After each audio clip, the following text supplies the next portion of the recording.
Supreme court ने वायु प्रदूषण के बढ़ते स्तर को देखते हुए दिल्ली एनसीआर में सभी स्कूलों को 12वीं कक्षा तक बंद करने का आदेश दिया है। सोमवार को जारी इस आदेश में कोर्ट ने राज्य सरकारों से कहा कि यह निर्णय बच्चों के स्वास्थ्य को ध्यान में रखकर लागू किया जाए। साथ ही कोर्ट ने GRAP graded response action plan चरण 4 को सख्ती से लागू करने के निर्देश दिए।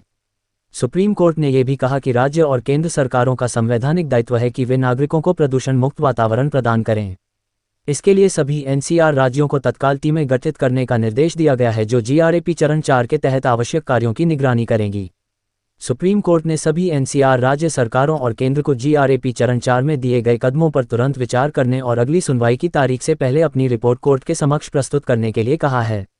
इसके अतिरिक्त कोर्ट ने दिल्ली और एनसीआर सरकारों को उल्लंघन की रिपोर्ट करने के लिए एक शिकायत निवारण तंत्र स्थापित करने का भी निर्देश दिया है। कोर्ट ने कहा कि GRAP चरण 4 का कार्यान्वयन उसके अगले आदेश तक जारी रहेगा, भले ही AQI वायु गुणवत्ता सूचकांक 450 से नीचे चला जाए। सभी राज्य और केंद्र सरकारों को अनुपालन का हलफनामा भी दायर करना होगा। याचिकाकर्ता के वकील ने कोर्ट को बताया कि 10वीं और 12वीं कक्षा के छात्र अभी भी शारीरिक कक्षाओं में भाग ले रहे हैं, जबकि अन्य छात्रों के लिए यह बंद है। वकील ने आग्रह किया कि इन कक्षाओं को भी रोका जाए। सुप्रीम कोर्ट ने इस पर कहा कि सभी एनसीआर राज्यों को तत्काल निर्णय लेना चाहिए कि कक्षा 12 तक सभी स्तरों की शारीरिक कक्षाएं रोक दी जाएं। इस आदेश के बाद राज्य और केंद्र सरकारें मिलकर यह सुनिश्चित करेंगी कि बच्चों और नागरिकों को स्वच्छ और स्वस्थ वातावरण मिले।